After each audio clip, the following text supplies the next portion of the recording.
Hello and welcome, and we've been experiencing heat waves where I live, with temperatures going up as far as 37 degrees Celsius or 100 degrees Fahrenheit, and I've been forced to come up with a solution for the space heater you see behind me so I can continue gaming.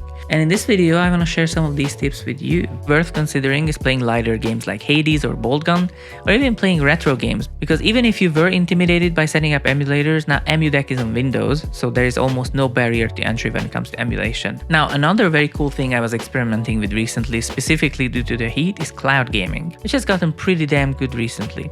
If you have Game Pass Ultimate subscription, you can try it right now. You can still play your AAA games on virtually anything while not generating any heat in your room, because the rendering is essentially handled very far away from you. I played on my PC, my ROG Ally, my Xbox, my Quest 2, and even my phone, and we'll come back to all of these in a second. But unless you're playing something that requires lightning fast reflexes and you have a decent enough internet connection, it's really worth a try. Another option is Nvidia's GeForce Now, where you essentially rent a PC to play selected games, but you can log in with your Steam account and continue your own save files. It also has a free option if you're okay with a little waiting and a 1-hour limit, and they even recently introduced a day pass. Another great way to move the source of the heat away from you a bit is something like Steam Remote Play, where you essentially FaceTime your PC from another room and play from there. You can do this on something like the Steam Link, though it has been discontinued, or any other PC like the ROG Ally, Steam Deck, or even your phone. Next up, let's say you don't have a very good internet connection, or you don't want to pay for a new service. If you have a console, it's still a better option than your PC, because it will both kick out less heat overall, even while playing AAA games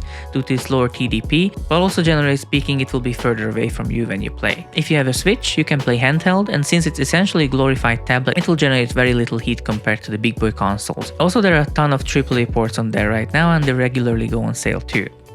Going handheld also brings with it the benefit that you're able to move to, let's say, where your AC is, or just a room that is cooler. If you have a handheld PC like the Steam Deck or the ROG Ally, you can of course play with that, but even if you don't, there are a lot of cheap devices right now that offer a great retro gaming experience. I just bought a PSP recently and I love it for its size and its battery life. PSP games also have this charming retro feel to them, but if that's not your speed, it plays PS1 games perfectly. I even put JBA ROMs on it since it was cheaper than buying an actual GBA somehow, and I don't want to carry more than one handheld with me. Moving on, if you have a Quest 2 or 3 and you've been mainly using it for PC VR, now would be a great time to check out its library of games that run locally on the headset, because there's quite a number of great stuff on there. I especially love Power Wash Simulator VR, which I think is a Quest exclusive for example, but also just stuff like Pistol Whip I prefer playing without needing to connect to my PC.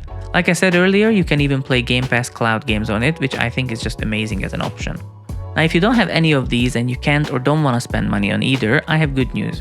Since you probably have a somewhat modern phone, you can do quite a lot of gaming on it, especially if you have a controller to connect to it. As I keep saying, Xbox Cloud Gaming is amazing if your internet allows it. I was able to play Dirt 5 in my local McDonald's on 4G on my iPhone 11 no problem. Steam Remote Play also works fantastically on iOS these days, but also if you prefer to run your games locally, there are quite a number of actual games ported over to mobile, or at least iOS is what I can confirm. Starting with stuff like GTA Vice City or San Andreas, you can get them in the App Store for like $5, or if you have a Netflix subscription, you can just play them from there for no additional cost. But there's more. If you want to play AAA games on your phone, you can play Minecraft, Life is Strange, Grid Autosport, Civ 6, and even Resident Evil 4, I think. But if you're more into indies, you can check Hades, Terraria, Dead Cells, Don't Starve, Limbo, Transistor, or even Journey. And as you see, I'm not messing around with the touch controls either. When I play on mobile, I either use my Xbox controller with the phone holder, or this godforsaken contraption I created so I can use my Joy-Cons, essentially so I don't have to buy a GameSir, Backbone, Razer Kishi, or Jungle Cat. If you enjoyed this video or found it useful at all, please don't forget to hit like and subscribe below, and I hope to see you next time.